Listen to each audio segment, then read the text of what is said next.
Spy for Truth. So what I want to do is I want to go through some what I call revisionist history. A lot of times, people become history students and they study, about figures, but the way that it typically works is there's the reality of who a person is in life. None of us are, all of sin and come short of the glory of God. But America has a certain history, and most countries have histories, and there's men who people want to prop up as great founders and all this kind of stuff, as if they built the country by themselves. And so what they do is people make heroes. They make idols out of those men, and they don't want their image to be quote unquote tarnished. So they take those statues and they polish them up, and they make sure that they get any stain or blemish that's off of that image, so that they can show them as being, not quite as real as they were back when they actually lived. So one of those presidents is Woodrow Wilson. So there's a movie called Birth of a Nation. And the backstory of this movie, Birth of a Nation, was a racist movie.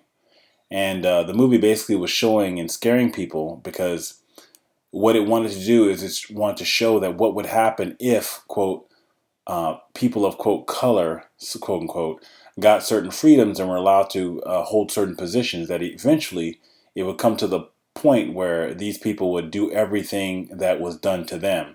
Even though the movie doesn't say that, the movie actually tells a lie and purports that uh, black people had done all these great egregious things to quote unquote their oppressors. So basically what it's doing is it's trying to hide and justify sort of the rationale of former slavery years of the United States.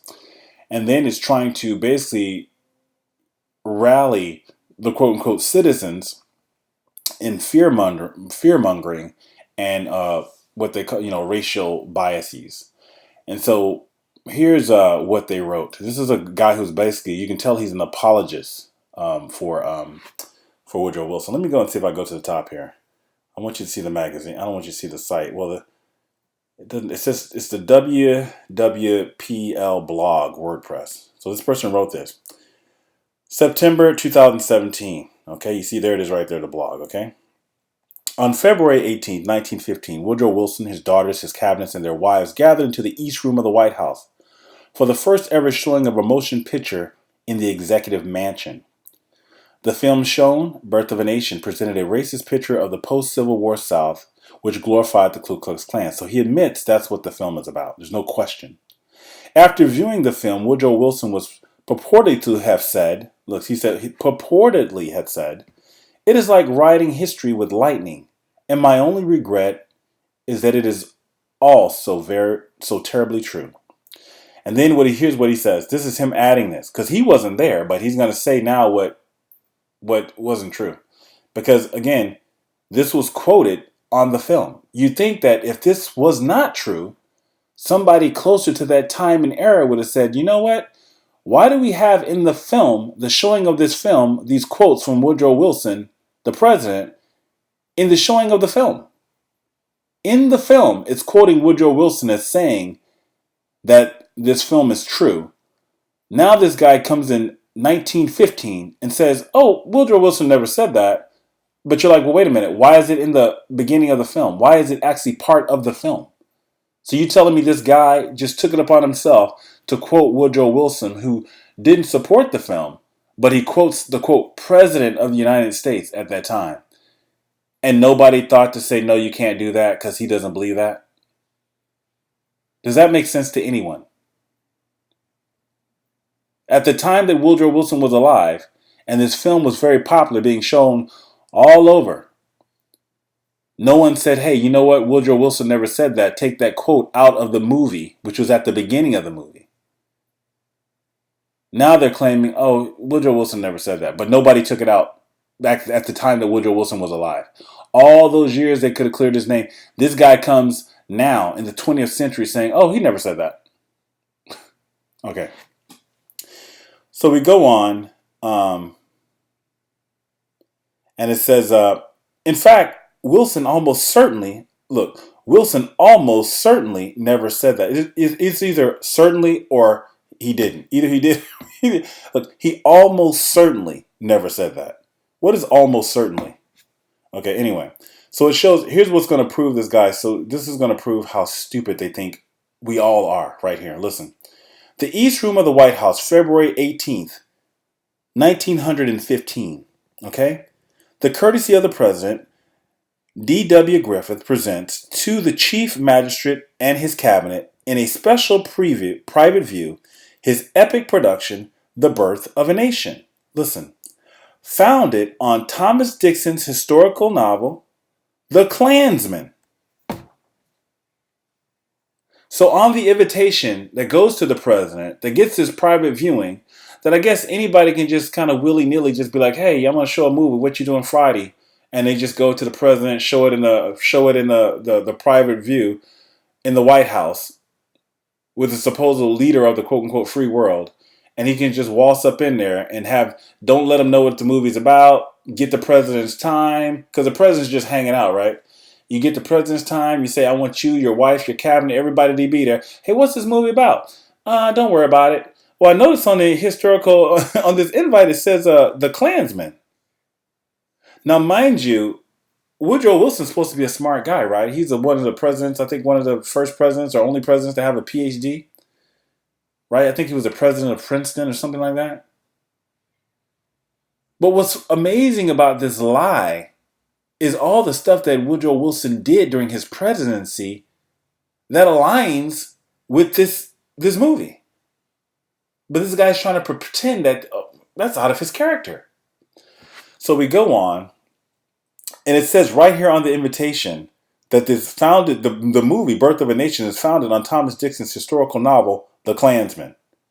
But they want you to believe, hey, he didn't say, he most certainly never said that the movie was true, that depicted blacks in such a quote unquote blacks in such a despicable manner. That so it goes on. Thomas W. Dixon Jr., author of The Birth of a Nation source play and novel, The Klansman, was a former classmate of Woodrow Wilson at Johns Hopkins University in the 1880s. In an effort to counter growing criticism, in an effort to counter growing criticism, here goes hey guys, we need a story. This is where the quote unquote storytellers, they got people who do propaganda. And anytime they need someone to try to clean up an image of a president or clean up an image of somebody who's idolized, they get somebody who say, look, we need a story. We need an alternate story that we can tell people so that we can keep Wilson on the buildings at the university, so that we can still memorialize and honor this man. That's why they're doing this, right? Idol worship. So it says he was a former classmate of Wilson at Johns Hopkins. In an effort to counter growing criticism of the film from the NAACP, listen, this is going to be ironic. To counter growing criticism of the film from the NAACP and to gain a presidential endorsement, Dixon called at the White House to ask his old acquaintance to preview the film as a personal favor. Now, I don't know about you, but hey, buddy, I know you're president, and I know that you're running a country, but as a personal favor to me, can you view my film? Oh, on the invitation it says The Klansman. Now, we're supposed to think that Woodrow Wilson is so stupid that he doesn't know what the book The Klansman's about. He's a Princeton, supposedly Princeton. He's a PhD and the president of Princeton. So I don't understand. They're supposed to think we're so dumb. We believe he didn't. A president doesn't follow up. He doesn't have aide members. Anybody who'd be like, okay, tell me what this film's about. What's this guy? Why does he want to see me? Why is he showing me this? What's the point and purpose? What's the ramifications of this? Is this good for my office and my public perception? All this shows you is the sentiment of the time and that it was at the highest level. That's all. The sentiment of the time was at the highest level, and most people obviously didn't think that much of it because the president could do it, get away with it, and it wasn't a scandal. There's a bigger scandal about Monica Lewinsky in the blue dress. So it goes on to say that he called him, asked for a personal favor. Of course, Dixon later wrote Wilson's secretary Joe Tumulty, I didn't dare allow the president to know the real big purpose back of the film, which was to revolutionize Northern sentiment by a presentation of history that would transform every man in the audience into a good Democrat. I mean, this is insane. Instead, he told the president, I would show him the birth of a new art, the launching of the mightiest engine for molding public opinion in the history of the world. That, he said truly. Movies, news, all this stuff, quote unquote, if you don't understand that they're propaganda, you don't understand Edward Bernays, you don't understand that in a society that purports itself to be free, propaganda is definitely a tool that needs to be used, because the more quote unquote freedom you perceive yourself to have, the more propaganda needs to be told so that you can be reminded that you're free, right? And as things transform, as they become, the laws get a little bit more heavy, um, they got to tell you, they got to have a backstory, right? There's got to be a backstory for why they're going to impose these new laws on you. They're just going to be like, hey, we just want to take away some liberties, so here's some new laws. There has to be some reason. So he says, instead of he told the president, I will show him a birth of a new art, the launching of the mightiest engine to mold public opinion in the history of the world. In the history of the world, Wilson, still in mourning after the death of his wife Ellen some 5 months earlier, said he could not attend the theater, but would not averse to a private showing in the White House. Now that's his backstory about why, but they don't tell you that he got over his wife's death fairly quickly. Yeah, they don't tell you that part. He wasn't mourning too hard. I think he hooked up with another woman, so I don't think he was mourning too hard. And they leave that out too. But this part about, oh well, my wife, and so it's you got to understand, Wilson he was in mourning, so that's why he had it shown at the White House. He just couldn't be out in a regular theater. I mean, this is such a dumb story to try to avert the truth. It's amazing. So he's like, okay, well, I'm still in mourning after the death of my wife some 5 months earlier, and so I can't attend the theaters, but I'm not averse to a private showing in the White House. How Wilson reacted to the film is a matter of dispute. That means they later are trying to contradict the truth. Oh, it's a matter of dispute. Some said he did. So people are confused. The cabinet of people, they're confused about how he reacted to the movie.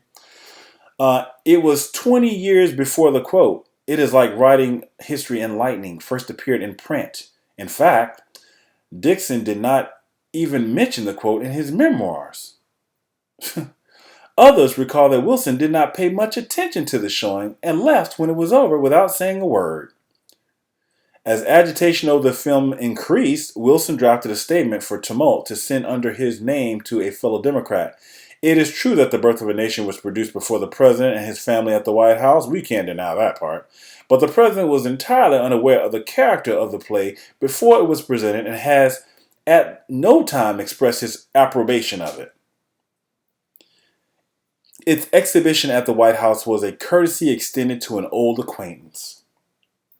3 years later, Wilson told Tumulty, I have always felt that this was a very unfortunate production, and I wish most sincerely that its production might be avoided, particularly in communities where there are so many colored people. This appears to be Wilson's last words on the subject, and his biographer, A. Scott Berg, has written, he surely would have been troubled by the political implications of publicity supporting a movie mired in so much controversy. Wow. And that's very interesting, right? Very interesting. Okay, so this is the rewriting of history. So I want to just show you what you're supposed to, the lie you're supposed to buy is that Woodrow Wilson,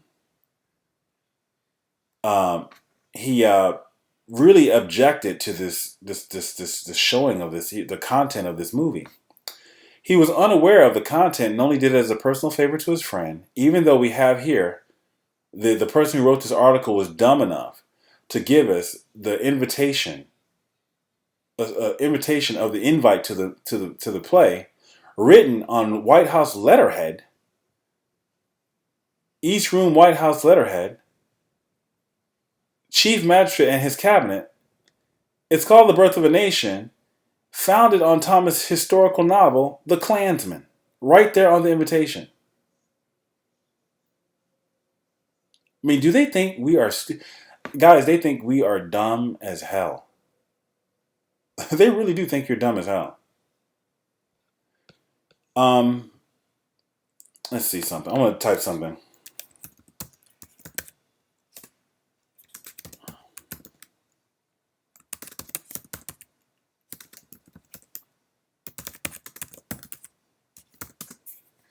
See if I can find it. We're gonna we're gonna take we're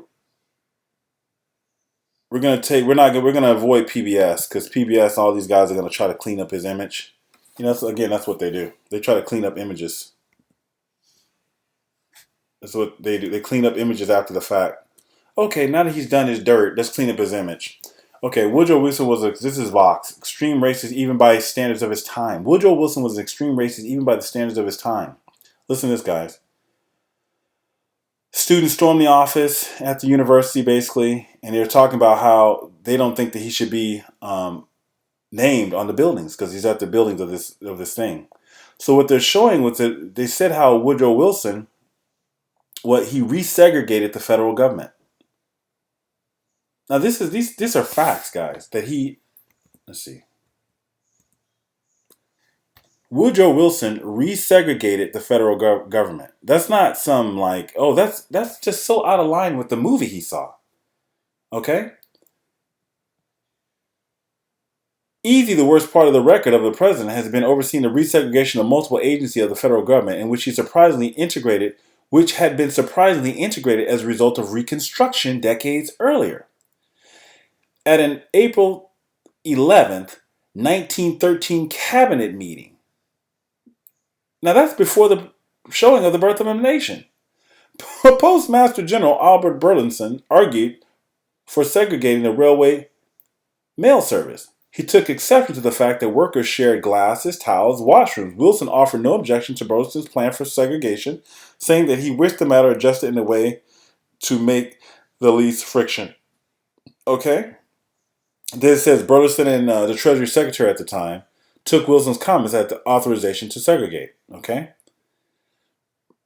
And they talk about in an open letter to Wilson, W.E. Du Bois, who had supported Wilson in the 1912 election before being disenchanted by his segregation policies, wrote of one colored clerk who could not actually be segregated on account of the nature of his work, meaning this guy was instrumental in doing his job, so it didn't make sense to put him through. It would be impractical. That just shows you how when it comes to money, people make an exception. Football players, basketball players, whatever.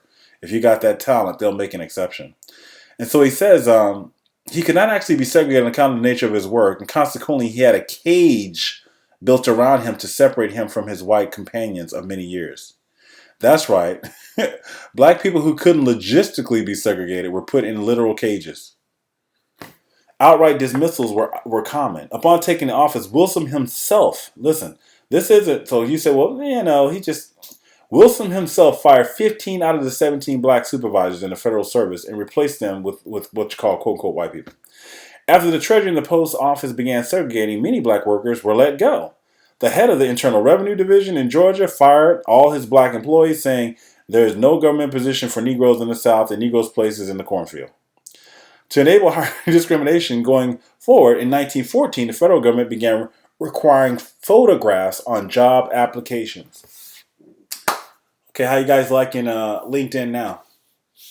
Got your little face there. You know, it seems all good right now, right? Because you think it can't regress. Because people think, you bought the lie of only things progress. Like people learn and people are getting better and they're advancing and blah, blah, blah. You know, you bought into the lie of evolution. You know, we're better as a society now. So it says they should quote him. You know, like Al Gore invented the internet. They should credit Wilson with Facebook and LinkedIn, because to enable hiring discrimination going forward, in 1914, the federal government began requiring photos on job applications. Okay? In 1914, a group of black professionals led by a newspaper editor and Harvard alumnus Monroe Trotter met Wilson to protest the segregation. Wilson informed Trotter segregation is not humiliating, but a benefit, and it ought to be so regarded by you gentlemen. When Trotter insisted that it is untenable in view of the established facts to maintain that the segregation is simply to avoid race frictions. Frictions by whom? See, this is the same lie that's going on today. We're just trying to go out and spread democracy and peace in the world. We want there to stop being wars, so because they're killing their own people, we're going to go and kill 800,000 of their kids and call it collateral damage because we're just trying to spread peace and democracy. Right? So it says Trotter insisted that it is untenable in the view of established facts to maintain segregation. He says, look, if Wilson says, if this organization is ever to have another hearing before me, it must have another spokesman. Your manner offends me, your tone with its background of passion. So basically, he's like, don't come stepping before me, Negro. That's W. Du Bois. He's like, don't step before me again. Basically, is what he's telling them. So it's worth stressing that Wilson's policies here were racist even for his time. He talks about Roosevelt, Taft had a much better about appointing black statements to public office, and other political figures, including whites, attacked Wilson's move towards segregation. But anyway, it goes on and on and on, guys. I'm not going to read the whole thing, but that's the thing. So I want you to consider this matter. You have Woodrow Wilson. You have this movie called The Birth of a Nation. Now, here's the other thing I want you to consider. I don't want this to get too long.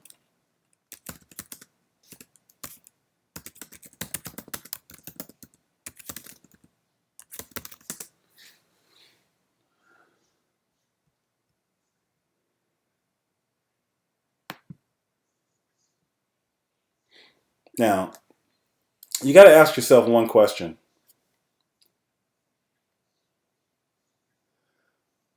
If Woodrow Wilson is such a racist, and he was,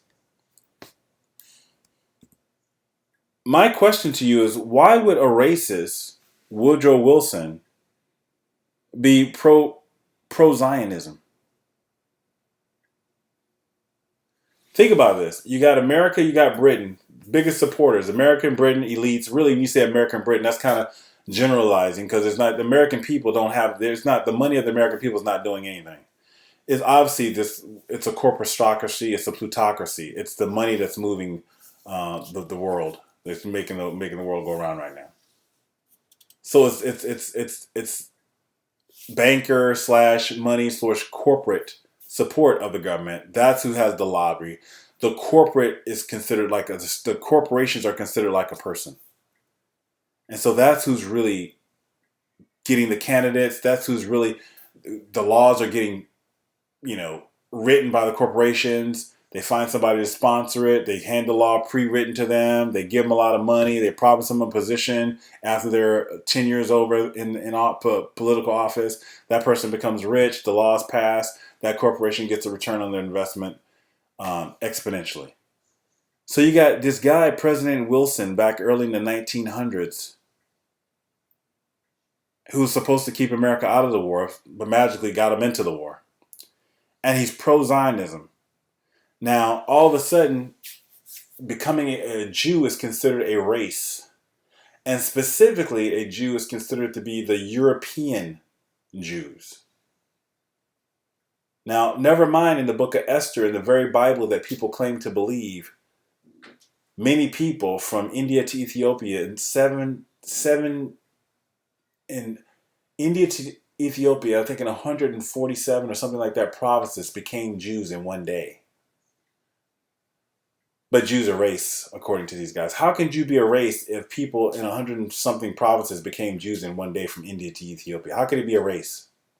How can it be a race when they came out of Egypt, there was a mixed multitude and they laid down in the desert to play, euphemism for having sex?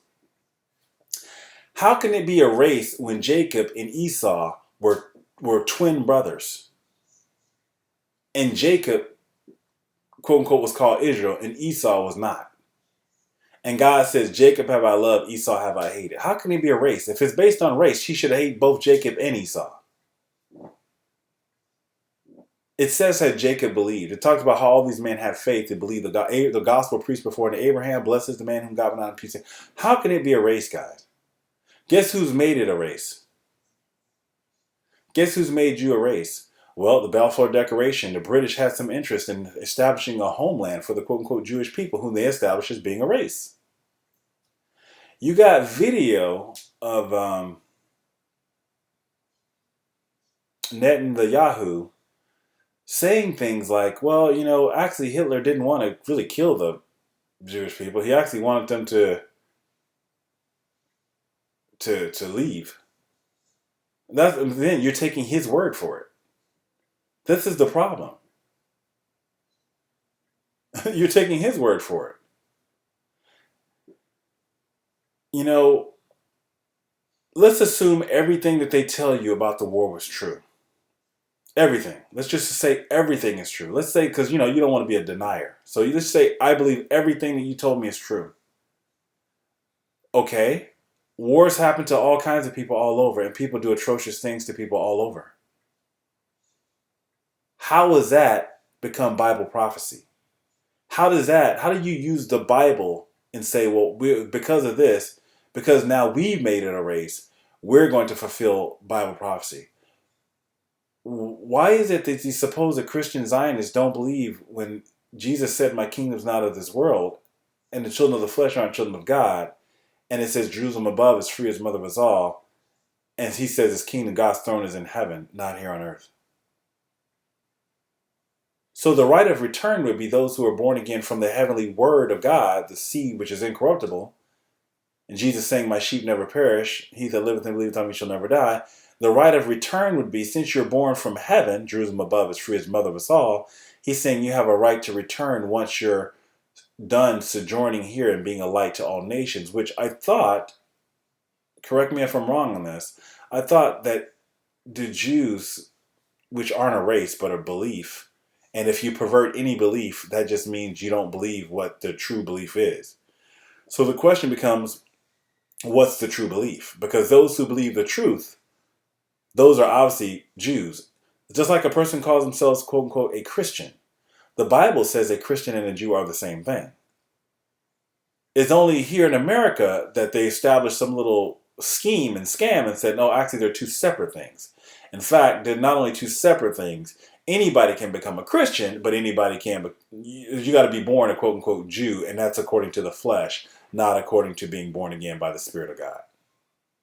Why did they do that? Oh, because they're looking to colonize the world, and this is just Britain and America, elitists, rich, deciding to do colonization scheme under another guise, under a mask.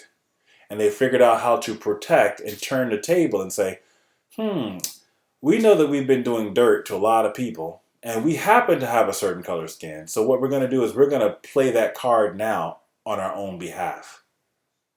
And they think you're so stupid. They think everyone's so stupid nobody can see through it. And they definitely figure the people who go to churches who call themselves Christians, they just know people are brainwashed because, let's face it, that's what these guys are taught in seminary. And that's another racket. The seminary, the Bible schools, just a big racket. So how is it? This is my question for you. How is it that this guy is such a racist, but he says here, it says, President Wilson speaks for America. Now, that's another lie. President Wilson speaks for America. Okay, whatever. I guess he does because our kingdom's not of this world. I welcome an opportunity to express the satisfaction I felt in the progress of the Zionist movement in the United States. Enroll as a member of the Zionist Organization of America. So let me guess, he didn't know about that either. Just like he didn't know that the movie that was being premiered in the White House was of that Dixon novel called The Klansman. President couldn't read. And by the way, the president could have walked out on his friends. You can walk out, right? It's like if someone shows you something that offends your senses. If you go to a movie and the movie's showing babies getting killed, can't you just sometimes get up and say, this is disgusting? Oh, was he just too polite to leave? Again, they think you're stupid. They really think everybody's stupid. They really, really think people are stupid. But apparently, people must not be too stupid because now they got laws saying if you criticize Zionism, that's anti-Semitic. See how they turn the tables on you? See how the laws that were meant, quote unquote, to supposedly free the black people, they've taken those laws and they've given them to corporations. Now the corporations are more important than the persons, the actual people. It's a corp. Corp means body, corporation. And who's the head of that body, corporation?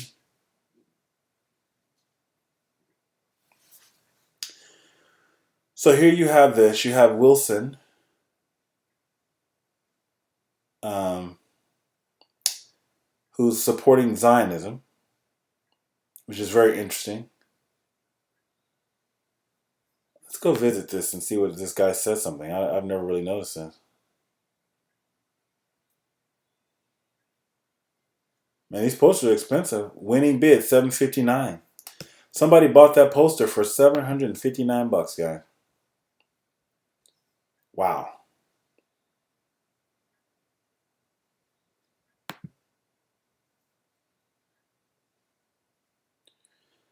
People aren't too stupid though. This person's writing this book, "The Ruling Elite: The Zionist Seizure of World Power." Yeah, it's pretty much a scam. Look at all the people behind Zionism.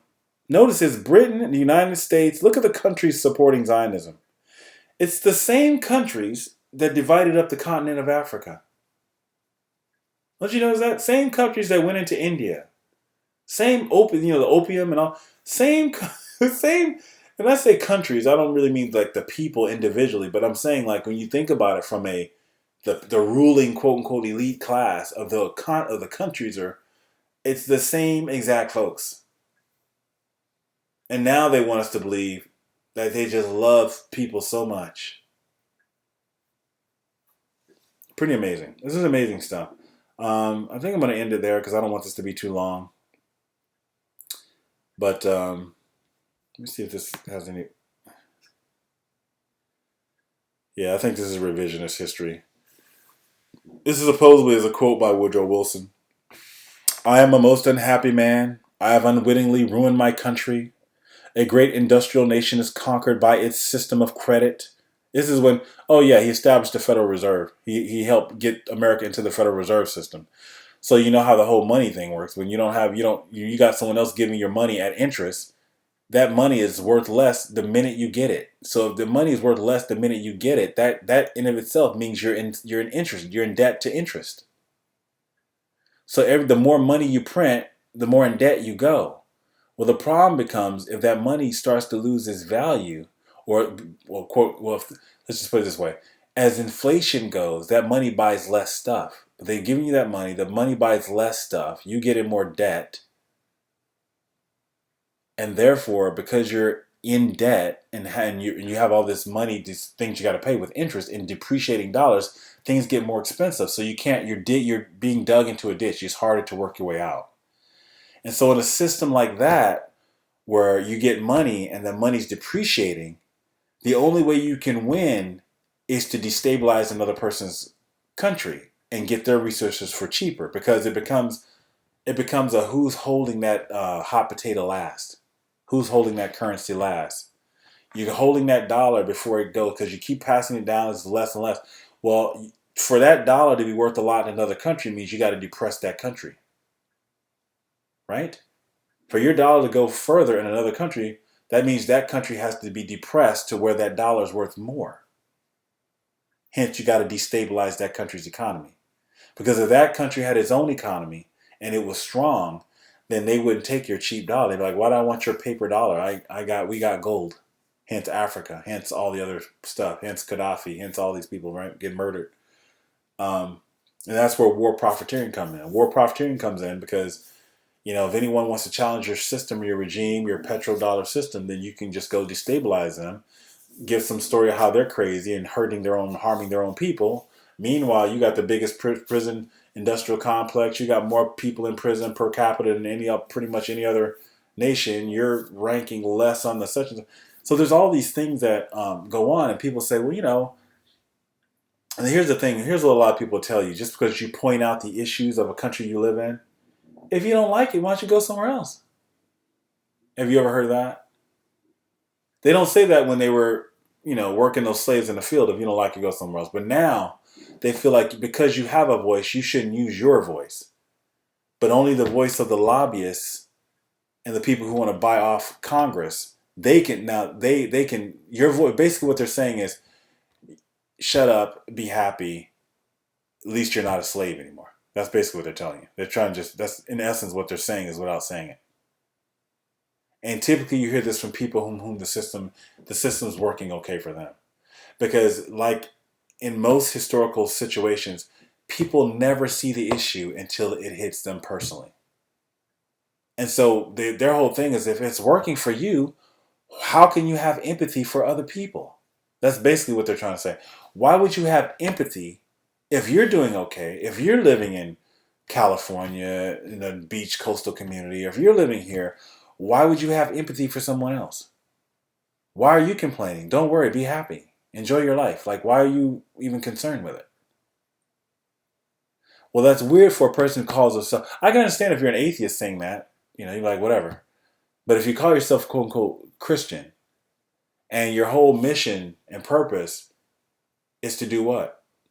Win people to Christ, then the only reason I need to point these things out is because they've given you a false God for you to believe it. See, they had to create a God after their own image for you to believe it. And then they're going to attribute the works that they do to God. And that's why you got all these people who say America, who supposedly is the quote unquote Christian nation, represents this false idol God in whom they say they're conquering the world in his name.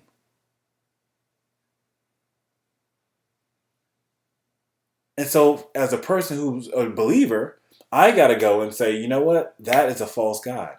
God is no respecter of person. Zionism is a lie. There's no such thing as a Jewish race. In fact, race itself is a lie. So I guess the summary of all this is we have to be, I don't even like, the thing about it is like, I study the Bible, and the only reason I have to study this other stuff is because when I'm reading the Bible and I find out what the Bible says, and then I hear this stuff about, oh, there's this place called Israel, and then there's this so-called people, and then I hear people have a certain color, and I'm like, well, what the hell? If that's true, then this Bible can't be right, because the Bible doesn't say it's people of a certain color. It says the children of the flesh are not the children of God. As far as I know, flesh has skin on it, and skin has different colors, but God killed that when he said the children of the flesh aren't children of God, all is sin, and he said you must be born again. And then he said, my sheep never die, never perish. That kind of, even from the most basic, you don't need to go to Bible school. You don't need to get a PhD. You don't need to go to Harvard Divinity School to see a contradiction there. It's really not that deep. It may be that deceptive, but it's not that deep. So all you have is a bunch of colonialist banker elites who are colonializing the world. That's all you have. More imperialism. That's all you have. And they're using race, quote unquote, which is they invented as a social construct to divide and conquer. And by doing that, they're going to keep on causing war after war after war. Notice they keep talking about peace, peace, peace, but it's the same thing the Bible says, war, war, war. And you think about it, if this war, who's getting rich off this? Go and look at statistics about the division of wealth, how wealth has changed over the recent 2 decades. Go look at it. Aligns perfectly with what the Bible says men do for filthy lucre. Why do you war? Because of lust. These guys aren't warring because they care about other people. If you believe that, you are so insanely naive. And just because America is working for you doesn't mean America is working for you. You can be a beneficiary of injustice. I don't think during the times of slavery, every person who was not, quote unquote, an African necessarily endorsed slavery. But there are many people who benefited from the system of slavery. Doesn't mean they were, quote unquote, complicit or explicitly endorsed it.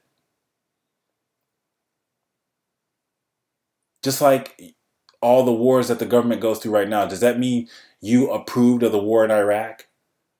When they admitted they lied about the WMD, the WMDs? No. But that's not how people see it. That's not how they propagate it overseas because they like that. See, when people go to war, it's not the rich elites going to war. They're not going to war. It's you and your children who are going to war. You're the ones who are going to die. These guys are sitting in their boardroom asking how things going. And they're making money either, they're making money either way because the war is sponsored and paid for by the taxpayers. So war for them is not even a bad thing. War generates profit, enormous profit. They have no bid contracts at the times of war. They get income because they got to supply the soldiers. They own the factories and all the stuff that supply the uniforms, factories, materials, and everything's on the war. The bankers finance both sides of the war. Sometimes during these wars, they have overpopulation, so people die. It's not like they care that much about that. Not really. That's why you get these people who come back as veterans and they're like, how come I can't get all the health care I want?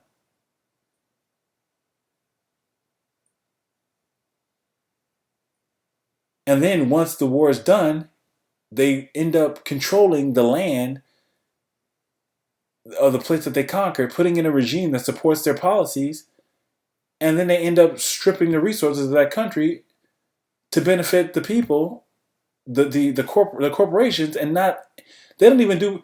I mean, if war was truly about you and your benefit, even if it was evil, they would say, you know what, American people, we're going to do some profit sharing. But I guess that's kind of the point. You do benefit somewhat,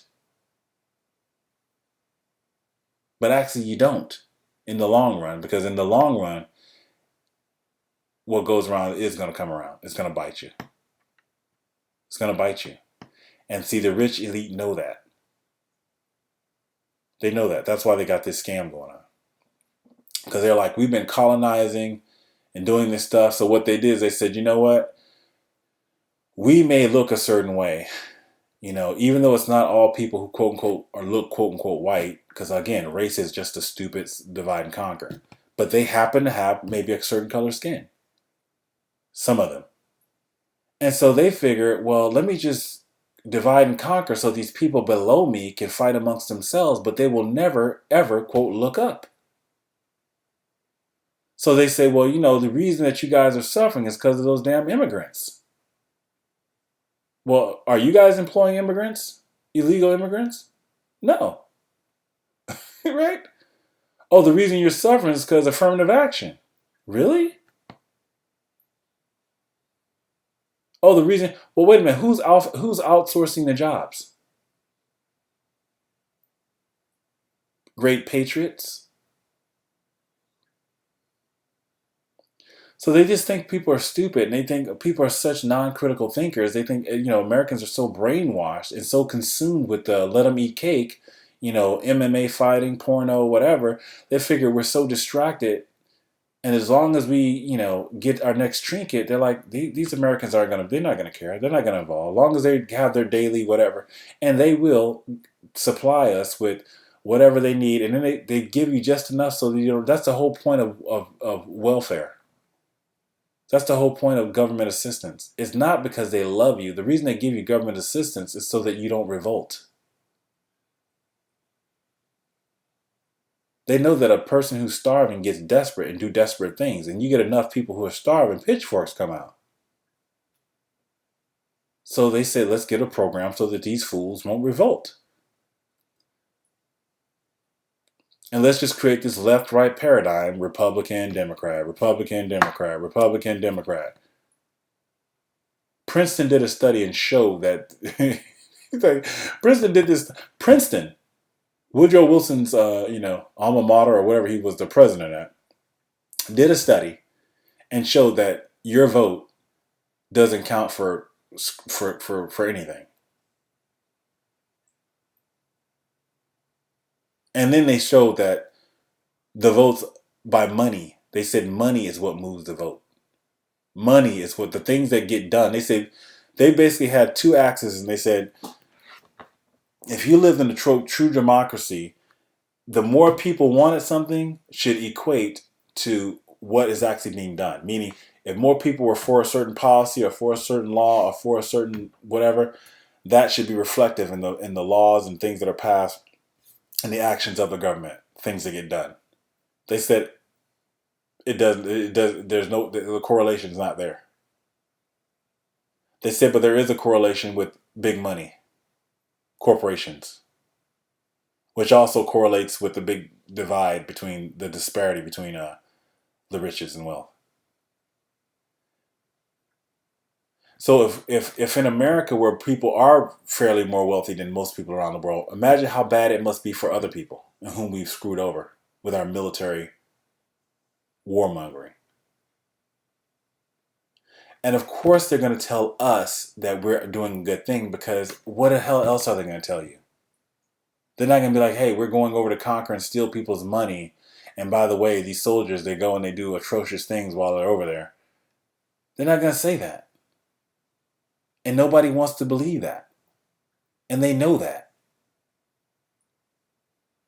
Anyway, I've gone on pretty long.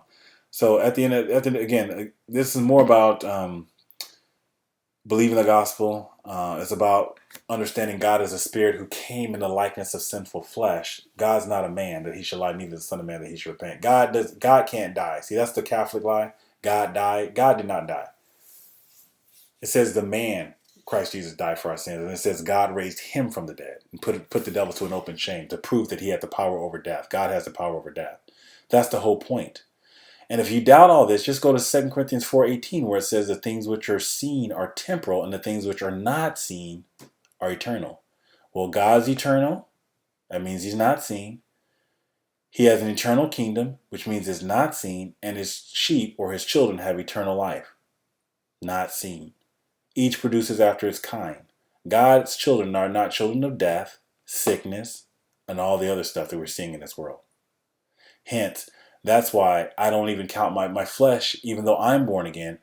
My flesh is going to stay right here. From the dust wilt thou form, and back to the dust shalt thou go. And that's the flesh of every man. And you can paint that flesh any color you want. God's children are children of the flesh. Zionism is the biggest lie. It's the biggest hoax. And it's causing so many people are blaspheming by saying that's God's chosen people.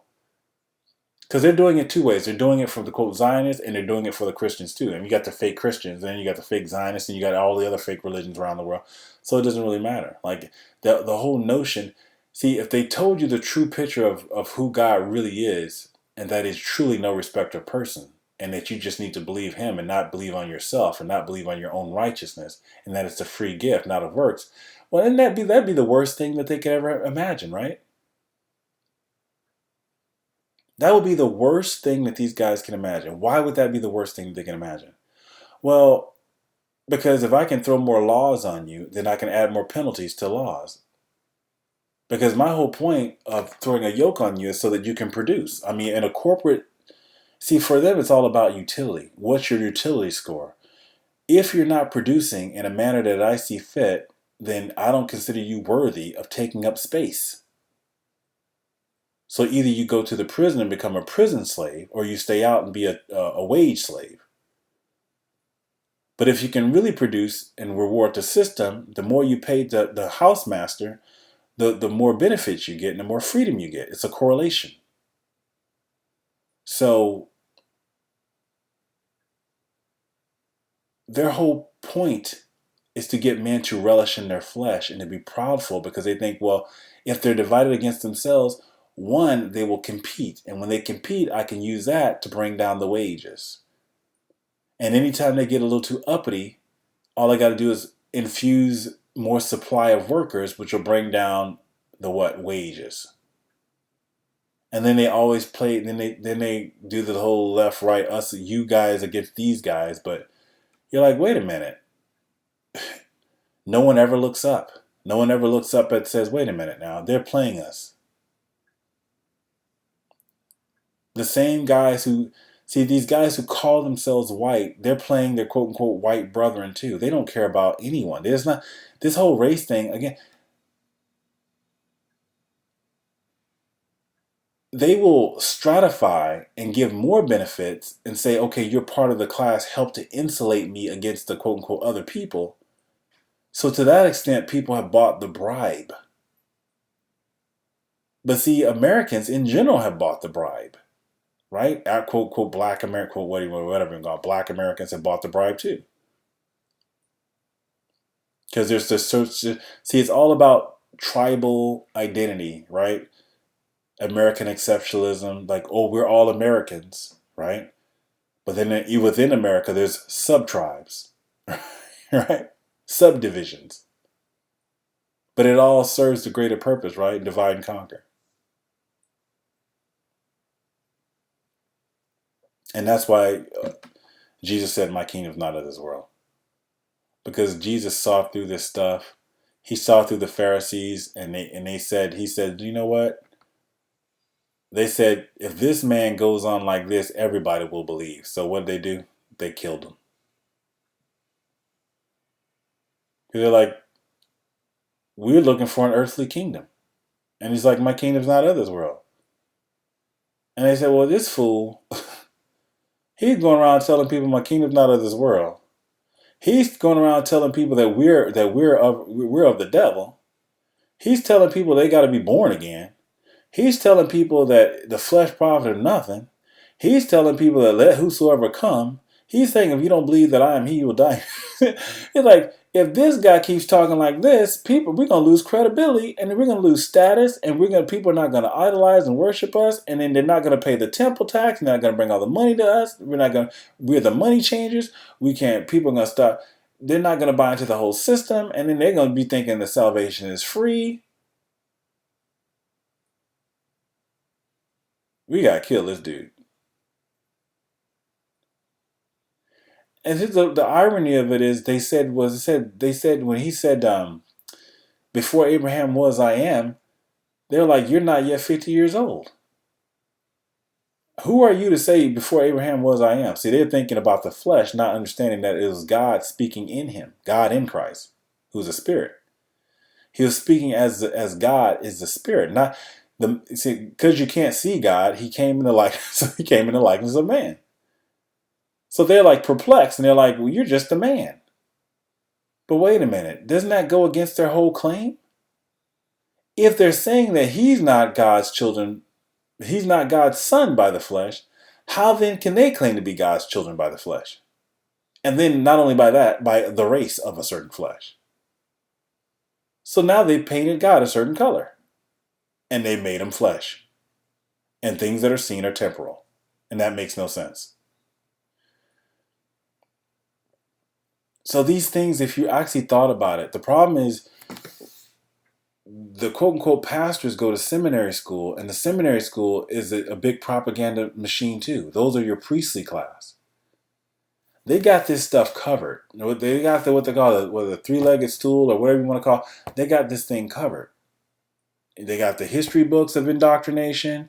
They got the church quote-unquote indoctrination. They got the fake news indoctrination. They're scrubbing the internet indoctrination. Now they're trying to pass laws talking about something. If you're anti-Zionist, that means you're a racist because they done made it a race.